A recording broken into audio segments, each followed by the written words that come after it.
Hey, good evening, everybody. Trace Johannesen here, Rockwall City Council, and I've got with me Miss Anna. Anna, how's it going? Hi, Anna Campbell, Rockwall City Council. Welcome.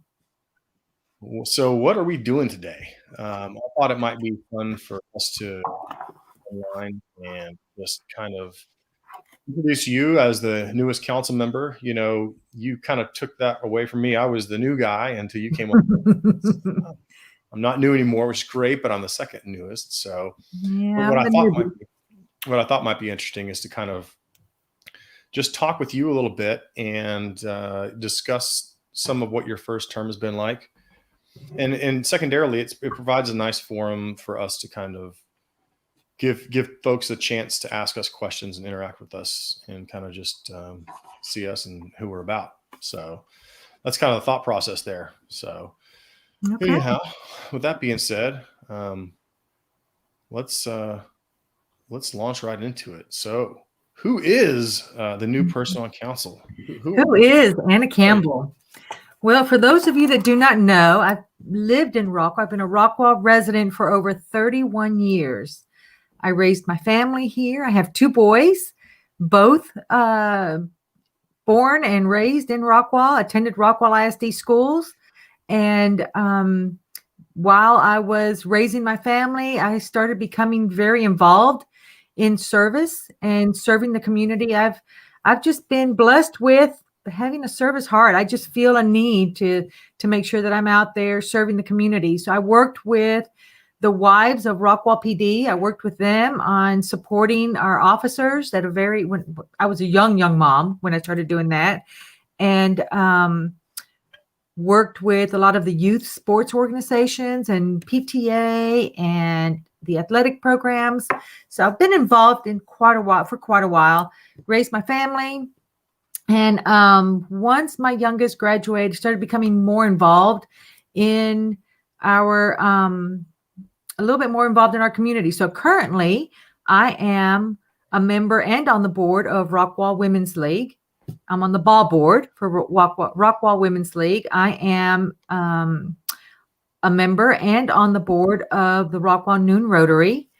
I am on the board for Rockwall Republican Women's Group here in town. I was one of the founding members and former president for a couple of terms of the Rockwall County Hispanic Republican Club.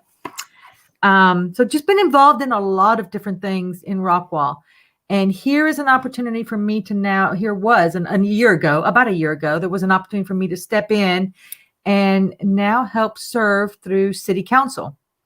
So here I am, and it has been fabulous and have loved every minute of it. There's been some challenges for sure, but not anything that I haven't shied away from. I've absolutely loved what I'm doing. Well, good. We're definitely glad to have you. And like I said, it's good to have somebody newer than me to make me feel like I know what the heck I'm doing. Well, the other part of it is I am able to kind of sit in your shoes and be like, I really don't know how all this stuff works. I know these folks sit up here, but what do I do with the budget? How do I think about making decisions, and what's the right thing to do and when? And one of the things that I like to do a lot, and as you probably noticed, is I like to ask really, really basic questions on the mic, on record. Not because I don't know the answer. Right. A lot of times I don't know the answer, but more so that it's really apparent to everyone that we're having these discussions out and open. I mean, that's the whole basis behind our government, right? And the Texas Open Meetings Act is that we have these discussions out in public, out in the open, so there's not these backroom deals happening. So that's one of the things that I enjoy doing quite a bit, is just having those discussions and thinking out loud and asking basic stuff. And then the other part of it is it's almost like translating another language. And many times we got our engineers, for sure, and our planners and our attorneys that speak legalese and engineering. And I'm like, I don't even know what that means. Specific use permit. What does that mean? If I got a specific use permit for this property, then I can sell it and the next guy can do the same thing with it? And like, no, it doesn't. I'm like, oh, so, okay, got it. So asking questions like that as a new person, makes it, I think makes it more approachable, and doing things like this to where people can interact with us and ask us questions live, I think is fun. So, I mean, let's talk about So you've been on for almost a year now. So talk about some things that you learned in the first year, and maybe some things that are different than what you expected they'd be like, and talk about that a little bit. Okay, well, my goodness, what have I learned this first year? There's been so much. It's almost as if I was back in college again. I mean, it's been wonderful. But I have to say that thanks to fellow council members like yourself, I've had great mentors and lots of great advice on just get in there, learn, and become familiarized with all the different aspects of being in council, and not be too intimidated by asking the questions. You have been that's great advice given by you. One of the things that I want to say that I learned was, prior to coming into city council, I knew of city government. I was very familiar with a lot of different aspects of it. What is actually going on behind the scenes was a huge reality check for me. Tell me more about that. So appreciate the council and all that they go through in preparation for all the council meetings. The city employees are rock stars in my eyes. They're phenomenal. All the different volunteers, none of them get paid, that serve on these boards and on all these committees. They are rock stars. There's a lot of things that go on behind the scenes that a lot of people don't realize. And I didn't, to the extent that I know now, obviously. That's been fantastic. Yeah, I agree with you. There's a lot that the city staff does for us in preparing things and making stuff easy to digest, and just the hard work they do. And that's super helpful and beneficial. It's funny because when you're a newly elected official, we have a training with the Texas Municipal League, TML. Right.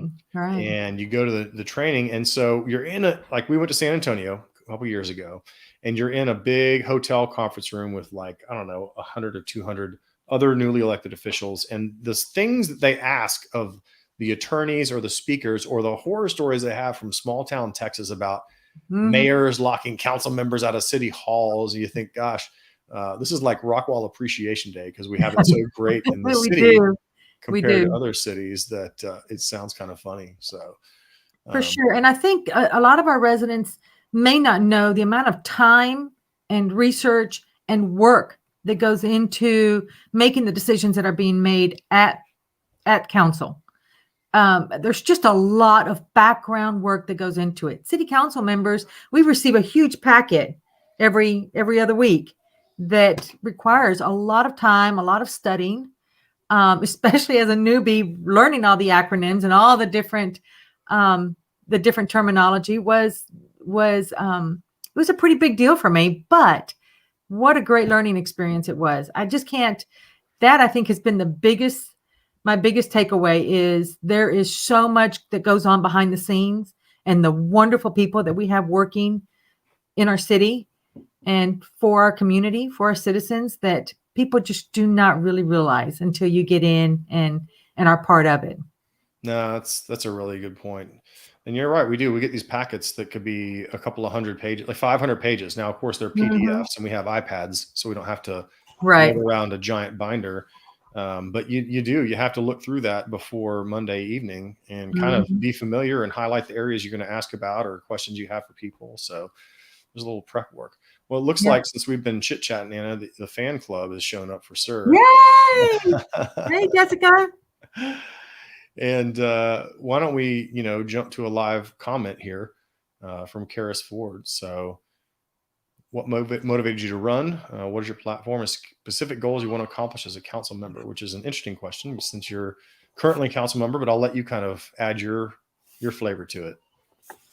Okay, so the specific goal on why did I run? What motivated me to run? I kind of touched on that a little bit. I've always wanted to serve and have served in our community quite a bit in different aspects.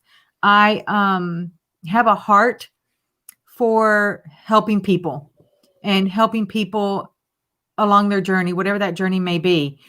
Currently, there are probably 4 main issues that I really like to, what's the word?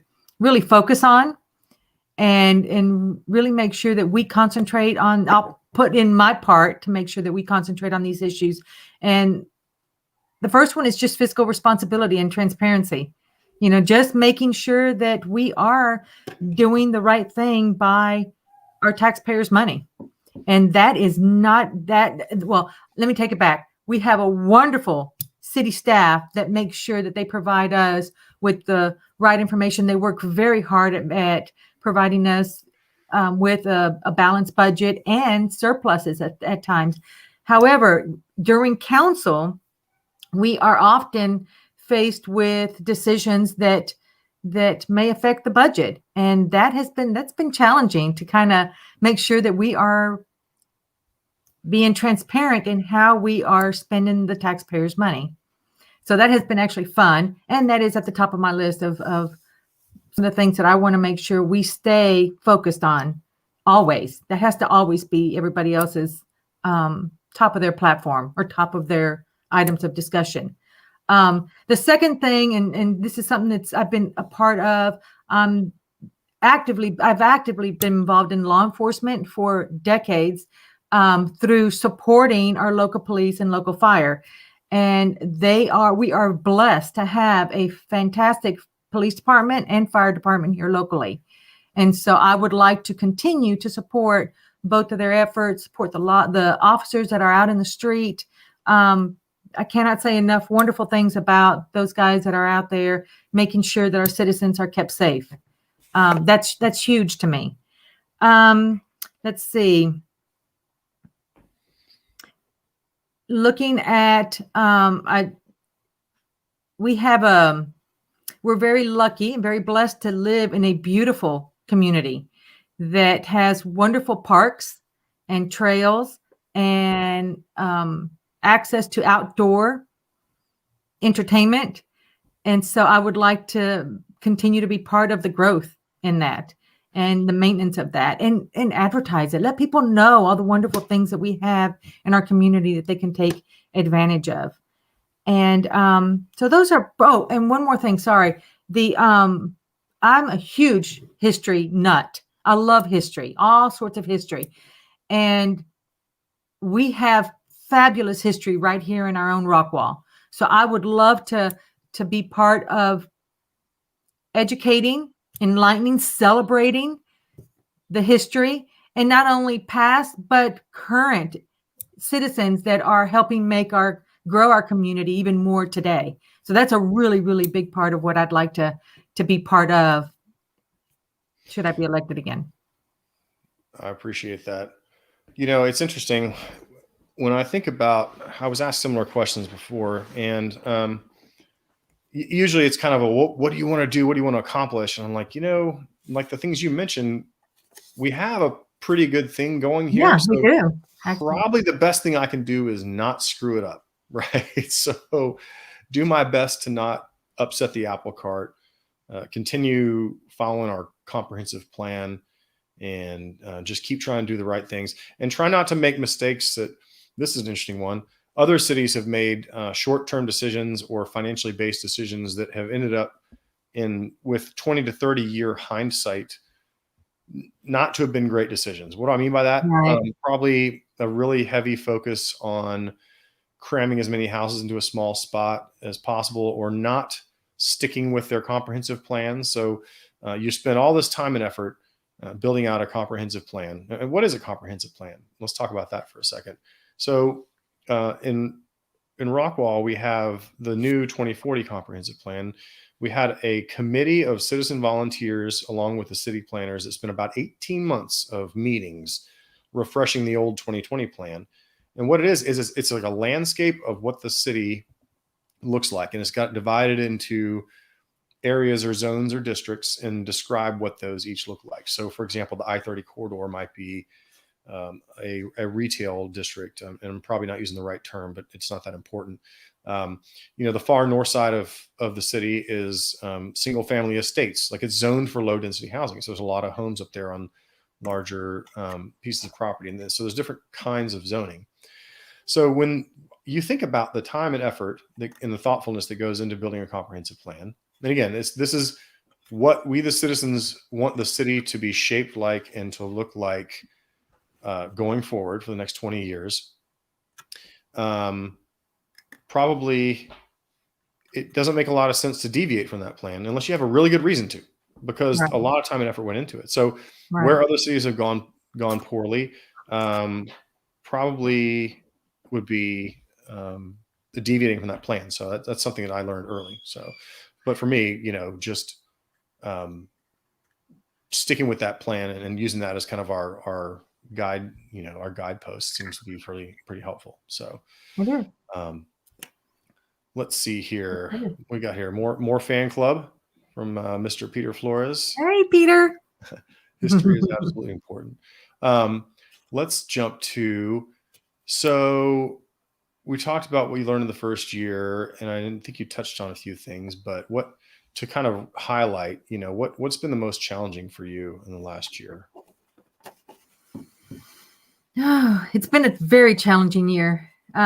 Jokingly, whenever I first came in, people would say, wow, you're coming into a time that's actually been pretty tough. And right off the bat, we were hit with quite a few challenges. And I think making sure that there's a good balance.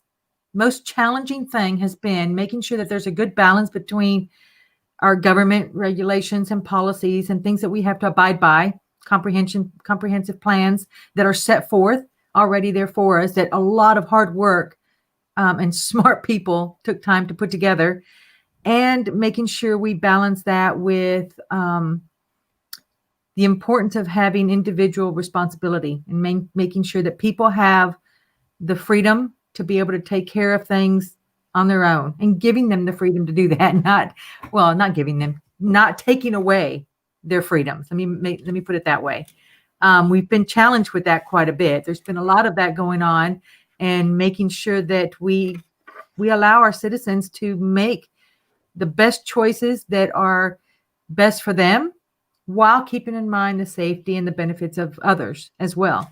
So that's been a huge challenge, and not coming in and supporting mandates and things that are going to take away some of those freedoms that we are lucky to have here in our community.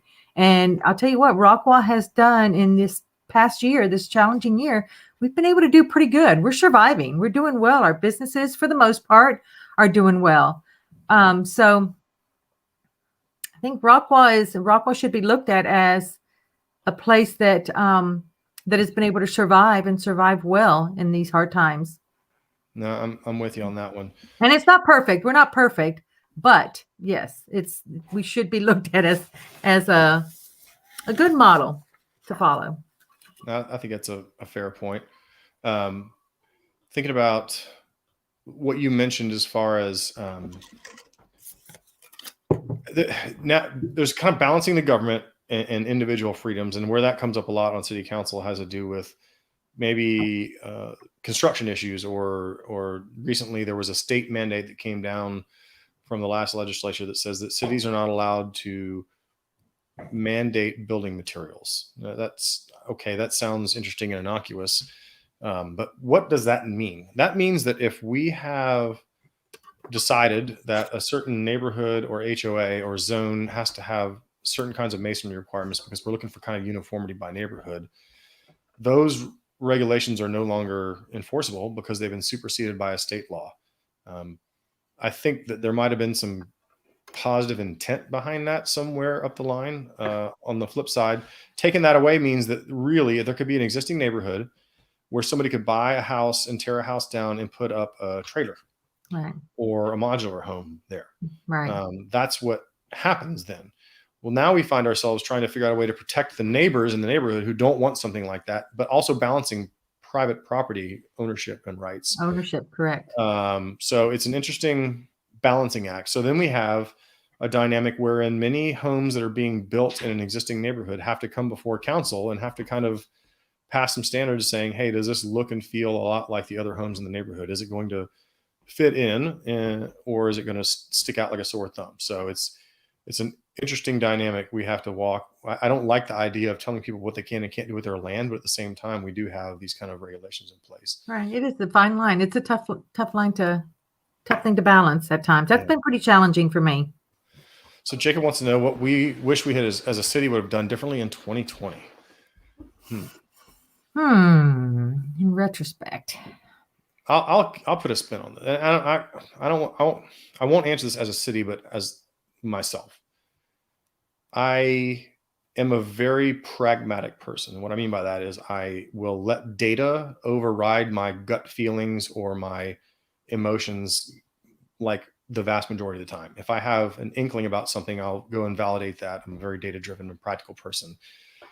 I've also been a former military guy and having been to combat zones, I think my idea of what a bad day is or what sucks is probably a little different than other people's. And so the way that manifests in regular life is that sometimes somebody could be having a bad day and I could say, that's not a big deal. I'm not sure why we're worried about that because my experience is different. Right. That's not really fair to anybody else's experience, right? Like somebody could legitimately be having a bad day and it's not my job. So there are times when probably I have come across as a little bit too matter of fact, or what's the right word here? Maybe just harsh, which is not my intent, especially on social media, which by the way, where 93% of communication is completely lost. There's no tone, I agree. No body language, just the written word. And there's a propensity to misinterpret that in a negative light. It's easy for those writing to just spew what they want to say. Sure. As far as the city, I can't think of much I wish we had done differently. I think we did most things well. I think probably some of the quotes I used in meetings are probably ill-advised, frankly. And I'm okay with, I'll own that. I'm a human being. I'm not going to go and delete comments I made because they didn't go well. I mean, I'm going to live with my mistakes and let it go. I'm a human being. And I expect the same grace I give anybody else. As far as the city goes, I think we've done a pretty good job. We probably could have figured out a way to do more public information around the COVID stuff. I think that those of us who are watching numbers every day and not as worried about Rockwall, because despite what the newspaper headlines said,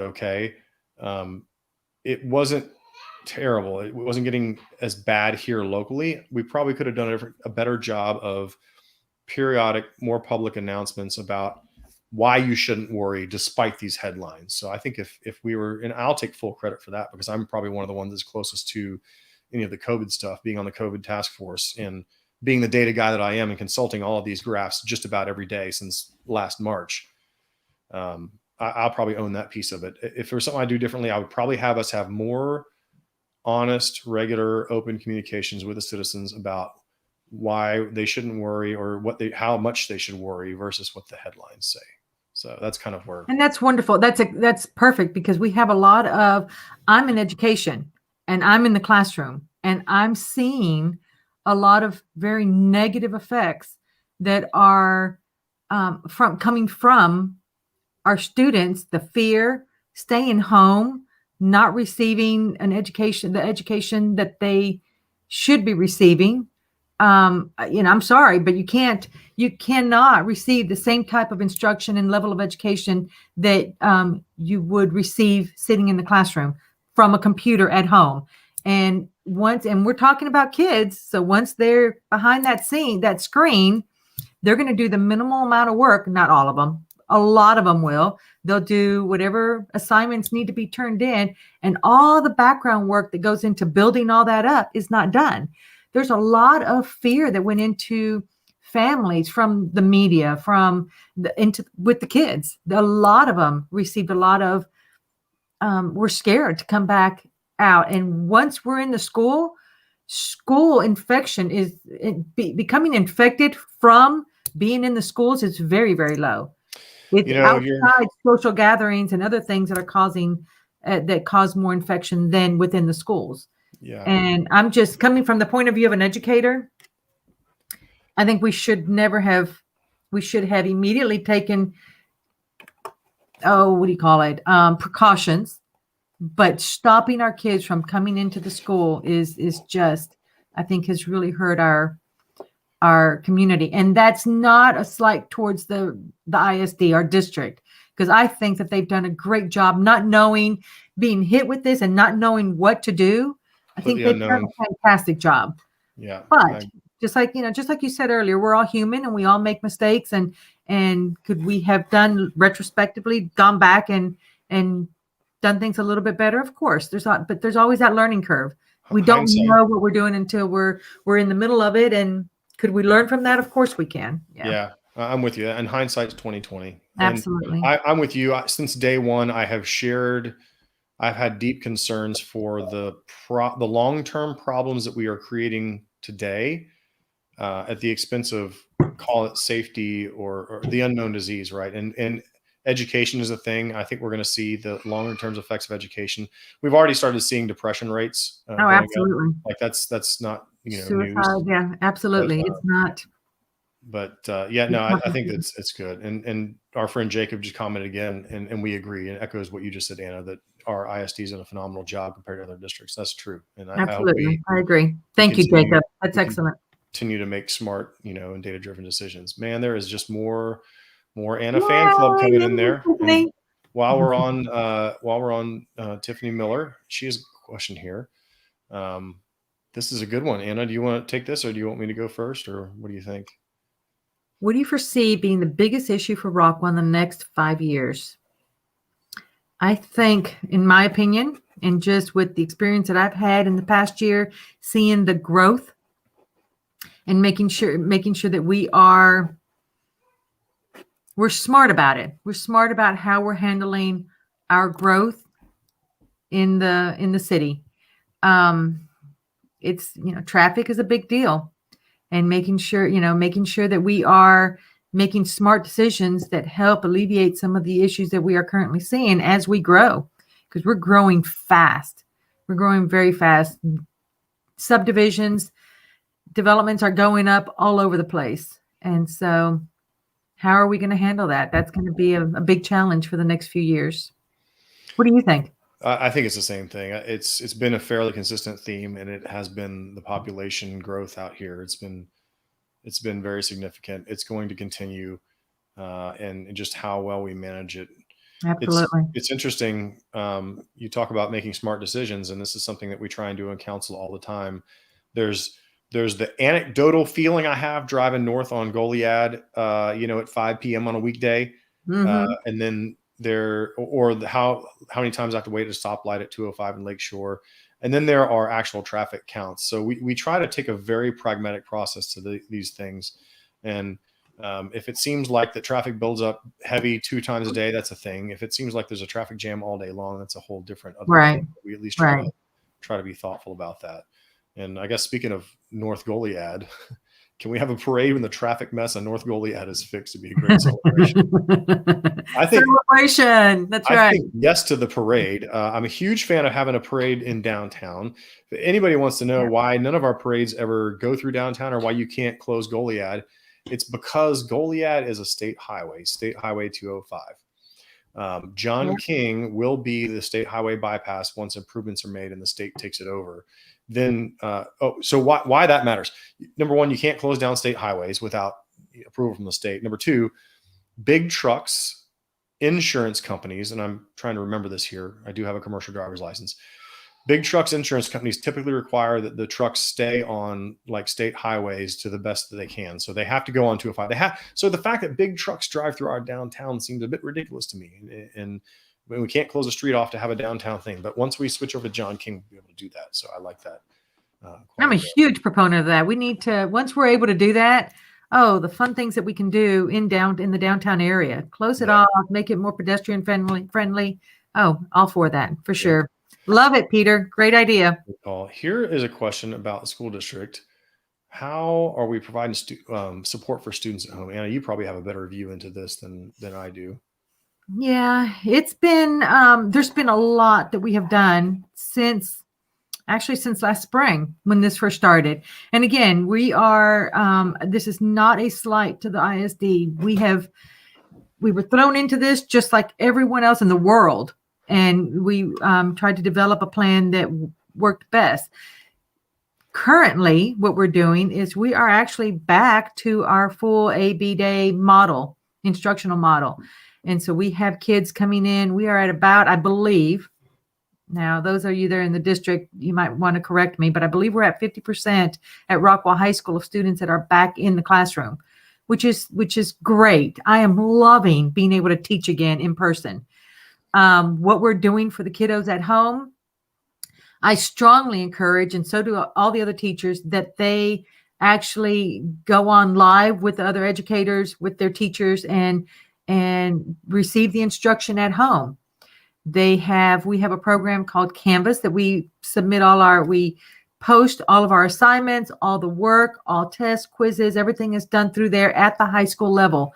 I cannot speak for the elementary school students and middle school, but at the high school level, that is what we're doing. And we provide online tutoring. We provide all sorts of resources to help these kiddos be successful at home. And it has not been easy. I cannot emphasize that enough. I am on the phone, on the computer, daily writing and making phone calls with parents and kids. Their frustration levels are high. Why are they struggling? And we're talking about kids. We're talking about kids that aren't necessarily, they're not adults. They're not going to live life like you think they should be living all the time. And as much as we try to guide them and support them, they're going to make decisions that may not always be the right decision, not doing their work, not turning in things. And so I don't know. I'm not sure if I'm answering your question right, other than to say there's a lot out there. And if you have kids that are in the district, be kind to your teachers, because they are working very hard. We are not just educating them, providing them with social emotional support from the classroom, but we are curriculum writers. We are developing curriculum on the fly, as we speak every day. I'm up all hours of the night working on curriculum for our students and developing lesson plans. It has not been easy. So please support your teachers and give them a little pat on the back every once in a while. Just like on city council, it's hard. I take things very, very personal because I work very, very, very hard to do the right thing and serve my community well, right? It's the same thing in the classroom. I work very hard.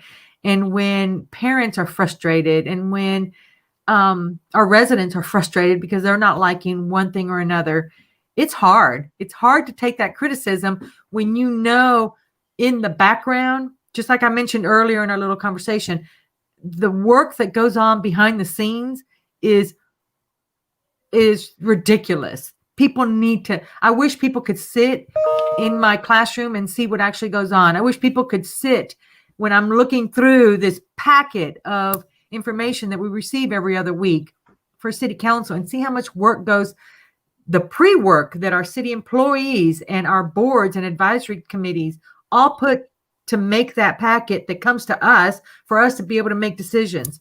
There's just so much work that goes on behind the scenes that every once in a while, a little pat on the back won't hurt. So I didn't mean to get off on not at all. The RISD thing is a tough one. I think it's clear that top down, it's been families and the district and students and teachers are all trying to figure out how to navigate it, and it's just painful for everyone. So here's another ISD question: when will the children be unmasked? That's an interesting one. If it were up to me. Yeah, I would also like to know the answer to this, and I'm sure that the school board is probably having conversations about this. Unfortunately, school board is the same night as city council, and so I'm not able to go to school board meetings. But absolutely, that's been hard. I certainly hope that there is a defined metric or milestone that when we hit this milestone, these things go away. So in other words, whenever we see cases drop to X or hospitalizations drop to Y or whatever, then we will remove the mask mandates. I'm not sure what specific measures determined that we needed to have masks on kids in school. In fact, unfortunately, despite all of the comfort that mask wearing gave us, the mask mandates and the mask wearing has had zero impact on case spread in real life.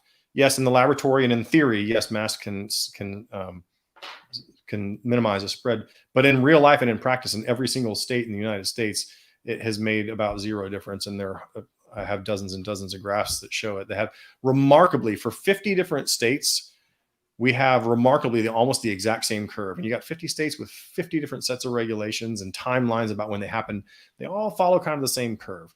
What that means is we don't really have a good way to stop the spread. And it's going to happen to all of us. In fact, I mean, I actually have COVID right now. I can't smell anything, but look, some people have it really bad.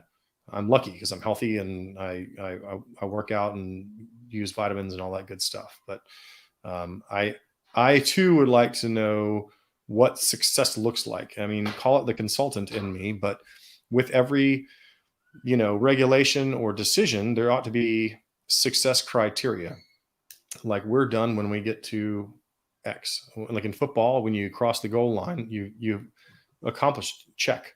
I don't know what the success criteria are here. Admittedly, I'm ignorant because I have not paid attention.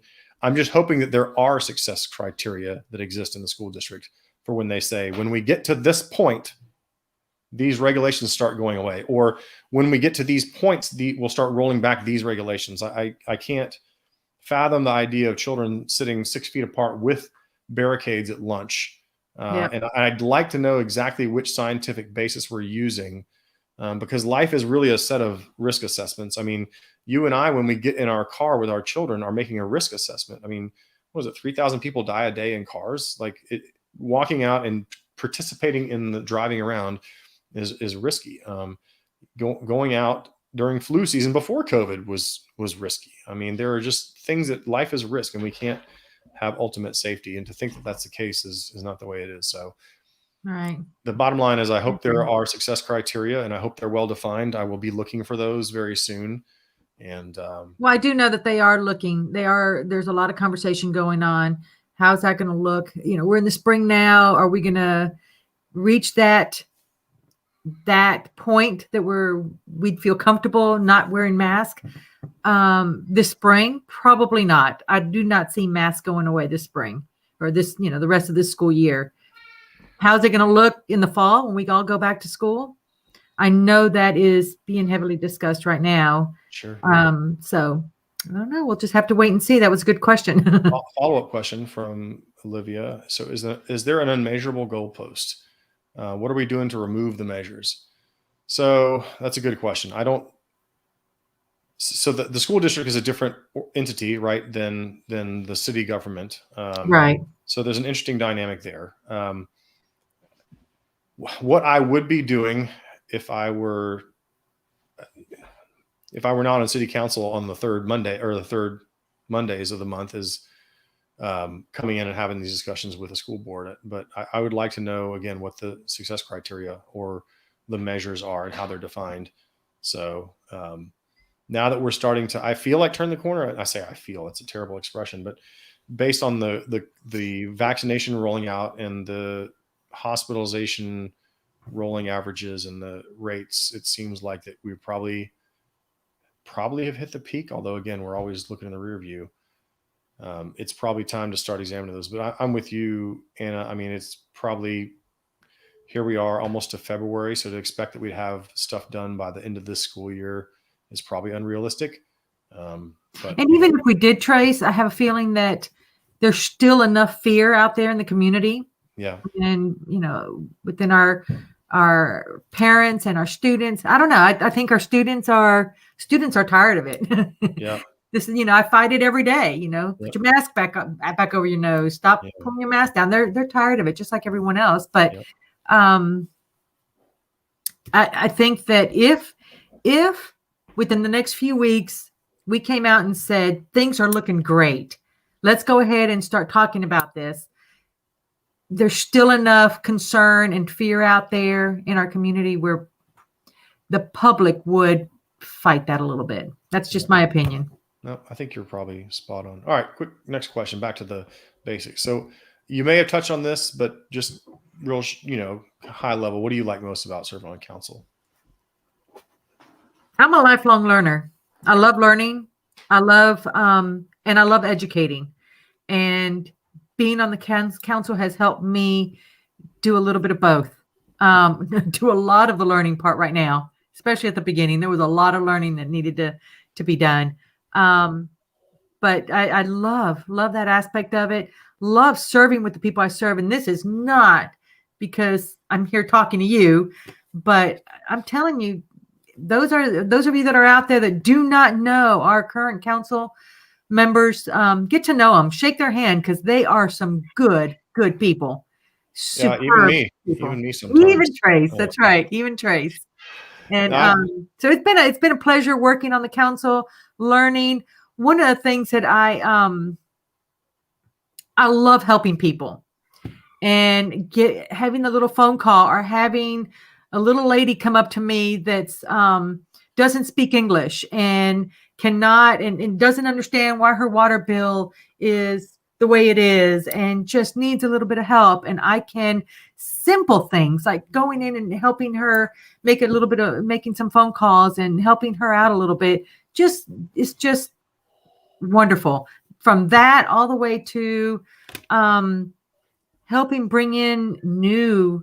I'm currently leading a committee right now on helping celebrate our history in Rockwall, all of our history in Rockwall, and celebrating our Rockwall residents from the past and present that have contributed to making Rockwall what it is today.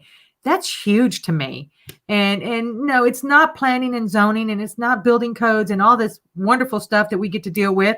This is the fun stuff for me. This is the stuff that I like to be part of, to help educate our community on how awesome it is to live here.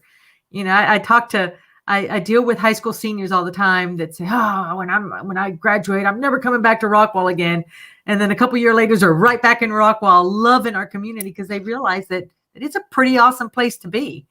And so those are some of the fun things that I enjoy doing. Serving, just serving our community in itself is wonderful. I tease my friends all the time that I'm just loving it.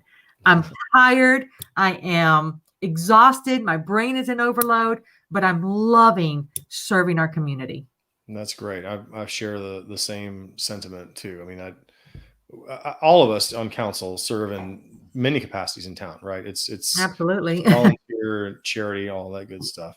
Let's talk about something stickier. So this is one that came in. Do you know anything about Second Amendment sanctuary cities? Because I'll offer kind of my thought process on this. Do I know anything about it? I have my opinions, but why don't you go ahead and... So, from what I understand, a Second Amendment sanctuary city or county is one in which the government makes a positive legislation prohibiting any Second Amendment encroachments. I'm not sure I have a full grasp of how that is important, given that I took an oath of office to uphold the Constitution, and the Second Amendment is part of the Constitution. So therefore, for me to allow anything that encroaches on that, I'd be violating my oath and my requirements. So I know that the Rockwall County had issued a proclamation a few years ago in this vein. I don't know that I have not been contacted by any of our citizens to do anything about this, but I would pass it through the same filter I do for most of my problem solving. And that is, does the city need to solve, what problem are we solving? Does the city need to solve it? And things like that. So with that, I mean, I'll get kind of your point of view as my peer on council. Well, I just ditto exactly what you just said. It hasn't been brought to my attention. I haven't had anybody really send me any concerns they have about it or desire for it or even to discuss it. So don't have much to say about that one right now. That's and I don't want to. I'll hold off on my opinions on that a little later. That's totally fair. Totally fair. Here's a fun one that's come up in the past and recently. And recently, yeah. So the sidewalk discussion in case folks don't know what that's about, the city has an ordinance that says that when we build new streets, or when anyone builds new streets in the city, they're required to put in sidewalks. So I'm a developer. I come in and I put in a new street, or a street is taken out and reconstructed and effectively being rebuilt. And I'm not talking about like patching in places like we're doing on Lakeshore Drive right now. I'm talking about a wholesale replacement like on South Lakeshore. Right. So in that regard, along every street is a right of way, and that is where we put our stormwater, our water lines, our sewer, and it's a right of way so that the city can come in and fix the stuff that the city uses and repair it as needed. And that's on the outer edges of the road. There are old streets that were constructed in the city before we had many regulations, and they were not built to the standards that we have today. And they're in mass deterioration, such that even the stormwater wasn't working. And South Lakeshore is a great example, and Summit, I think Summit Ridge as well. And so when engineers designed the new streets per the ordinance, they designed them with sidewalks. Now, there are a lot of folks who lived there a lot of years, and they were not excited about having their yard encroached with a sidewalk. Now, their yard does go into the city right away. They don't pay taxes on that land because they don't own that land. And my deed and anyone else's deed or survey shows that that's city right of way. Now, if I planted a crepe myrtle on there or I have a nice mailbox on there, that's a bit different story. But at the end of the day, it's the right of way so that the city can repair the sewer and the storm drains and the things that we pay the city to do, provide services. So this came up literally my first council meeting. There are a lot of people up in arms about it. And I go back to, Trace is pragmatic and maybe a little cold and matter of fact in some regards. So I basically said, okay, is there a good reason why we should make an exception to this policy? Aside from the fact that some people were complaining about it. And by the way, there's a narrative out there that most people didn't want the sidewalks, which is factually untrue. I have plenty of emails in favor of the sidewalks and plenty of people who have walked up and said things like, don't tell my neighbors, but I actually want the sidewalks, but I'll never admit it in public. So, I mean, because, if your neighbors come knock on the door, hey, you don't want a sidewalk in the front yard, do you? No, I guess not. Yeah. Like, do I want to make my neighbors angry? Not really. The other thing that we have to do, and I hinted at this earlier, but you and our responsibility is to think long-term, 20, 30, 40, 50 years. So if I think about in 50 years, it's pretty unlikely that I'll be living on this street. I hope I'll still be alive, but maybe not. But other people will be. And so there are other folks who are going to move into neighborhoods. And when I'm walking along with my twins and the double wide stroller, it's awfully nice to have a sidewalk. And instead, when I walk up over here on, I forget what it's called. It's over in the shores, but I have to walk in the street, which it seems a little bit crazy. But again, it goes back to how can we follow the regulations and make the best use of, and kind of navigate and balance what people want versus what we're trying to do collectively. And that's the hard part about it too, because we even gave the folks a chance to get together and come back with a proposal. Like y'all just go back, you get 30 days, come back and agree on what we want. And one of the proposals was, let's have the sidewalks only on one side of the street. And then we asked them which side it was on, and person on the side A was like, oh, it's gonna be on side B side. Right. No, I thought it was on side A. Like, so they couldn't even agree. So that's where it becomes a challenge. So where we have to make a decision, because that's why people elected us. That's our job. And we know that no matter what, somebody's gonna be upset. That's just part of the job. So, and likewise, same thing with these calming circles, right? Like the engineers, this has been done before. It's not something that somebody randomly made up. This is a standard that's been done in municipalities before. Just because some folks don't prefer it, okay. I mean, somebody's not going to like it. But look, it's not some crazy harebrained idea. These are things that have been done, and they're standards that engineers use.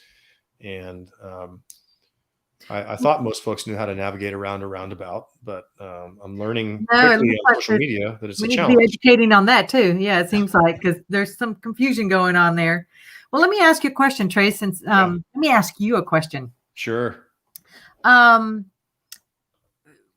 of smart people went into developing and coming up with what would be the best solution to basically maintaining our infrastructure, making sure that our sewer and water systems are all maintained and kept up to date.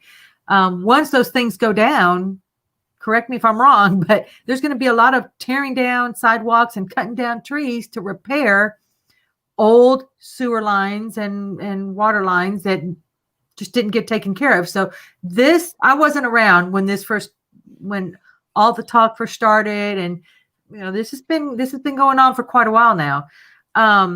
However, and I do think that there are the plans were well laid out. You mentioned earlier traffic studies, and going in there and seeing what the traffic flow is on certain streets. There are, I do think that let me back up. Is there room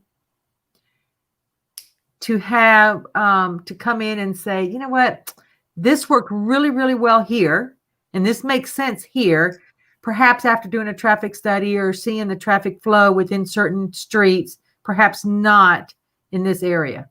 Should there be a change? I think that a change to something that exists already, or a change To the plan to if sidewalks or traffic circles or whatever the case sure, may be. if there's new information, I think that there should definitely be a validation that we had the right plan to begin with. Your point earlier about fixing infrastructure under roads, I mean, that's exactly why the entire streets had to be replaced, because the entire street had to be dug up and all of the stormwater drains had to be replaced. So that was all going to happen anyway. And the ugly truth about that part of the neighborhood is that no matter what happened, those streets and the front yards would have been torn up. Whether or not a sidewalk was going back into place, they were getting torn up to replace all that stuff. But yeah, if there's some kind of new information that hadn't already been thought of, and by the way, the engineers they're fairly thoughtful in this stuff. And again, they have standards. This has been done before. We're not inventing new wheels here in Rockwall, Texas. I'm pretty much opposed to reinventing the wheel anywhere, because the stuff that we're doing has been done before. Like we're not some savants that sit up there and conjure up new ideas. We should just basically rinse and repeat the other ideas that work in those places, and then validate they work here and run. And these traffic circles are just that, aren't they? I mean, they've been proven to work in other areas. That's right. And calming circles over speed bumps I cannot stand speed bumps. I'm with that. In fact, I like the idea of a calming circle or a traffic circle without stop signs, because I don't like having to stop at a stop sign. If we just merge around and yield and whatnot. So what can the city do to improve infrastructure while preserving historic districts? I don't know specifically what we do, but I know we do try and preserve what we can. So without having specifics, I mean, if to Anna's point earlier, let's say we're in a historic neighborhood and the stormwater drains, for example, are just falling apart and they're below standard and they have to be replaced. There are a couple of options. We could not replace them. That would cause the roads to keep flooding and people's yards to flood, which is probably bad. And if I were a tax-paying citizen, I'd be a bit upset about that. We could not touch the streets, which are probably by this time cracked and potholed and in bad condition. Or we could tear the streets up and dig up the storm drains and do it right while minimizing the collateral damage and then replacing them. And I think that's what we tend to do as a city in general. Like we do what we have to do, but try and minimize the collateral damage. So I don't know if that's the exact answer that we're looking for here. But when I think about another option might be, hey, we're having traffic build up. Let's route it around a downtown area versus having a whole mess of traffic go through a historic district. That could be an option, which is exactly what we're doing when we have the state take over John King and reroute State Highway 205 over to John King. So that's one way to do that. Very cool. Well, look, hey, we're coming up on almost an hour here. That's all the comments that I've seen, and that is all the questions I had. So I guess let's. Is there anywhere that we can follow Anna online? Are we on the social medias or the Instagrams or the TikToks or the Twitters or? Well, we're on Facebook. All We're right. on Facebook, and we are at. Let's see. Oh my goodness, I had it up just a minute ago. It's at Anna Campbell Rockwall City Council is Okay. the name on Facebook. And so I have all my information on there. Please follow me. Send me whatever questions you can. I will do the very best I can to get back to you right away. That's what I'm here for. You know, we're all here for that. We want to make sure that our citizens are taken care of, safe, protected. So Absolutely. Awesome. Well, thank you so much. And thank you, Peter, for the kind words. And thank you for your service to the community as well. So, and Trace, take care of yourself. You I'll are do it. doing this with COVID. What a rock star. I'm just lucky that I have apparently a super mild case where all I can do is not smell my coffee in the morning, which is bizarre. But anyway, look, thanks, Tiffany. Thank you, Tiffany. This is, I think, part of the fun stuff about being on council. And this is our creative way to reach out and talk to folks. You don't have to show up to council meetings, although it'd be cool if you did. You know, maybe you can call us on the phone or email or whatever, or we can do things like this. So if it's valuable. Yeah, thank you.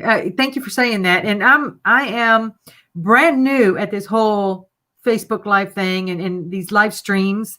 I've never done that before. I'm not very good at it. I can stand in front of a classroom all day long and teach these kids, and I can stand in front of my peers all day long, but doing something like this was a little nerve-wracking. So yeah, please be kind to me as I was trying to respond to some of these questions.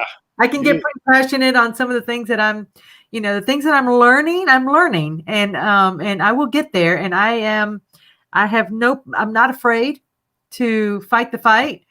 But just bear with me when it comes to this kind of interaction. I love hearing from you. I love hearing, receiving messages from our residents on whatever they may have concerns about. This is brand new to me. So out there, be kind to me, because this is brand new. I think you did great. We're just two people having a conversation and, popping in comments here and there. So with that, we'll wrap it up and enjoy your evening. Thanks again. Right. Thanks, Trace. Take care of yourself. Bye.